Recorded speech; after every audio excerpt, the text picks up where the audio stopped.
Hi everyone, this is Brandy.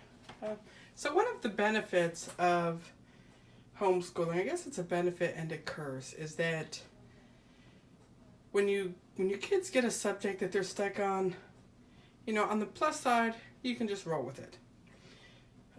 But on the negative side, you can just roll with it. And this is what's happened this weekend. I posted a video a couple of days ago talking about how I had found these airplanes, these right here, at Dollar General. And we had decided, we're doing Harry Potter homeschool, and one of the things on our list is to talk about flight this year. So we decided, hey, let's do a little mini unit on flight that was supposed to last Sunday afternoon. It's supposed to be a couple hours Sunday afternoon. We were going to read a few books. We were going to watch a little documentary, one of which we did. We watched great videos on how birds fly as opposed to how airplanes fly, which was really interesting. We flew our airplanes. We made bird houses. There's one of our bird houses we made. And then today came along, and they were just as eager to learn about flight as they were yesterday. And so today we continue to learn about flight, and their interest has not waned. So I was sitting here thinking today, how can I stretch this sudden interest my boys have into, how can I propel this into the next week of homeschool? Well, this is where being a closet educational supply hoarder comes in, because at this moment at 8:30 Monday night, it's not like I'm going to go to Walmart or go on Amazon and buy stuff. We have to make do with what we have. So with that, here's how I'm going to stretch this idea and this interest in flight for the next week. For one thing, we're going to continue reading this book. We initially were just going to read the first page or two where it talked about airplanes. This is a great book where it talked about airplanes. Look at that, isn't that neat? This is the world of flight. But we're going to actually read this entire book this week. I also found in our collection The Childhood of Famous Americans. We have several of these, but we happen to have Wilbur and Orville Wright. So there it is there. And this is just the right size for, I actually think my younger son may be able to read this independently. However, he's currently reading the Power Rangers movie book independently, so we may read this to them. It's kind of a family read. Additionally, we get several magazines. Here's another one that I found a really interesting article there about birds. So we're going to continue to look at birds and watch some more videos on birds. And then this we had Draw Right Now. I love these. We have several of these series, and I don't use them as a curriculum on their own, but when I come upon a subject that I'm like, hey, I could use a little art extension here, I often go back to these that I have, and we have for this one, look at this. Wow, look at that right there. Flight. Writing and drawing an airplane. So the boys are going to love that. I don't even think they know we have this book, but they will in a minute. And then, of course, Famous Folks of America. I think that was at the dollar store too. So how do we continue this on?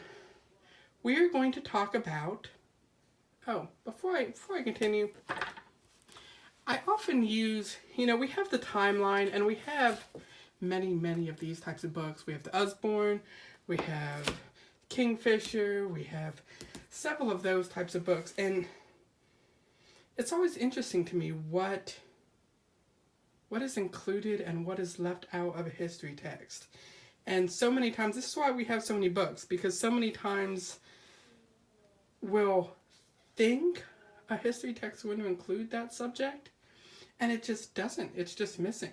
You know, that's why we have several different timeline cards. We have the CC timeline cards, and we have the Black History timeline cards, and several others. You know, we've even made a few.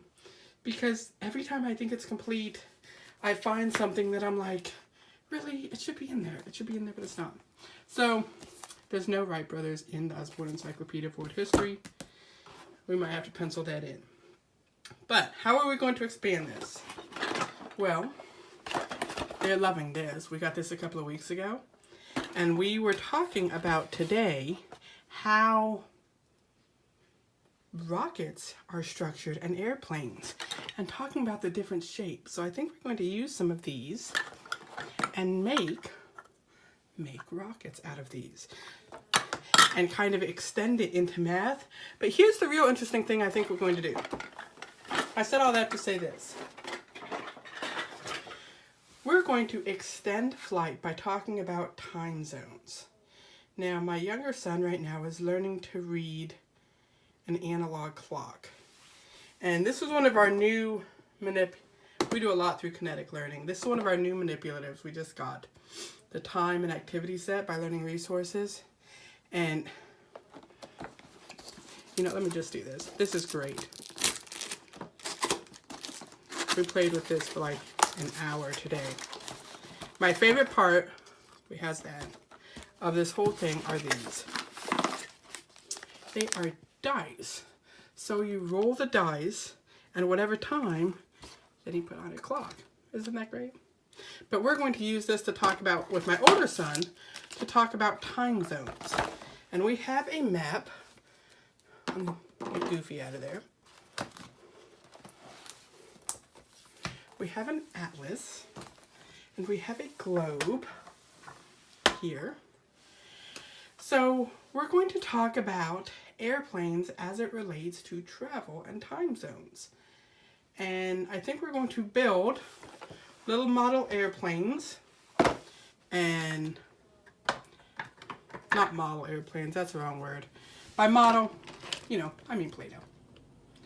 We're going to build Play-Doh airplanes, and we're going to fly them around our globe, and we're going to talk about what time zones are and why time zones matter. And I think I even have a book over here about time. Let me see, hold on just a second. I think I have a book here about time called Sunday. Yes? Yes, I do.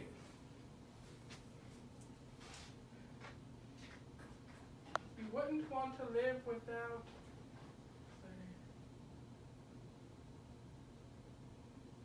Let's do the numbers. Was this it? No. Okay, here it is. Look at that. Pow. Now, does this have a whole lot to do with time zones? Not really, but if you're talking about time, this is a great way to incorporate some like lore into it and mythology. So I think we're going to read that as well. So that's it. That's how you take what you have, and you know, if your kids are interested in something, just go with it. Just look around you and figure out what you have and what you can use, and learn with what's there. Don't miss an opportunity to feed their interest. You'll never be disappointed. You'll never be disappointed by learning something new.